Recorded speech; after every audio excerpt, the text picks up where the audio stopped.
اللهم لك الحمد ولك الشكر يا الله. اللهم صل على سيدنا ومولانا محمد وآله وسلم عليه.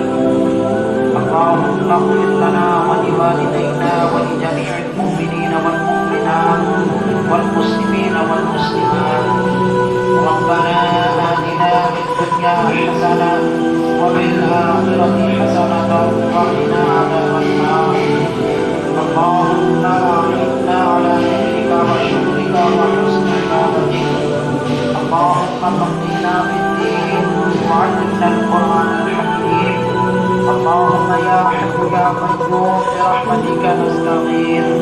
لا إله إلا أنت سبحانك إني كنت من الظالمين.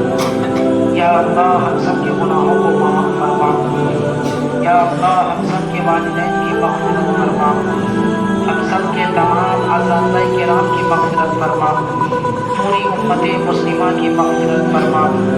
یا اللہ ہم سب کو ہدایت نصیب فرما. دین و ایمان والی زندگی عطا فرما.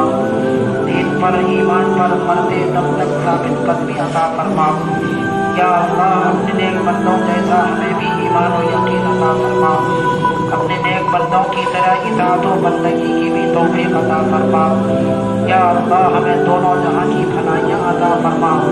دونوں جہاں میں کامیابی عطا فرما.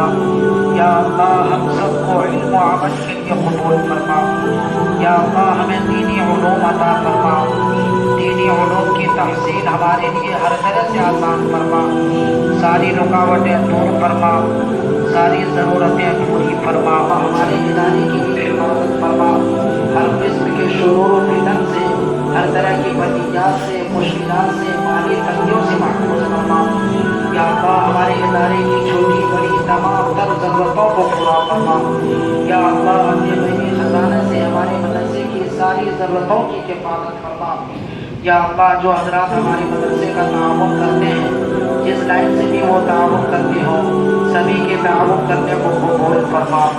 یا اللہ تمام معاونین کو دنیا میں اور آخرت میں بہترین جزائے خیر عطا فرما. ان کے کاروبار میں، ان کی روزیوں میں خیر و برکت عطا فرما. ان کے مالوں میں اضافہ فرما. معاونین کی جائز مرادیں پوری فرما. ان کی ہر مشکلیں آسان فرما. یا اللہ ہمیں جن لوگوں نے دعا کے لیے کہا ہے یا جن کا ہم پر حق ہے، یا اللہ ان سبھی حضرات کی جائز تمناؤں کو پورا فرما. یا اللہ صبح سے لے کر اب تک جس قدر بھی ہم سبوں نے قرآن پاک پڑھا ہے، تلاوت کی ہے، یا اللہ ہماری تلاوت کرنے کو قبول فرما.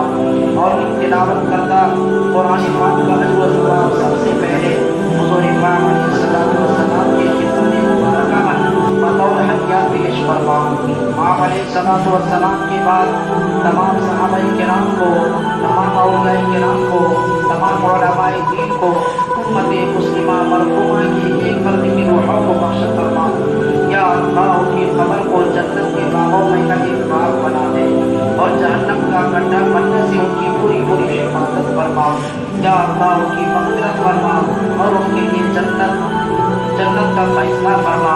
یا اللہ ان کے لاواحقین میں جو آل اولاد ہے، یا اللہ ان کے تمام رشتہ داروں کو صبر جمیل کی توفیق عطا فرما.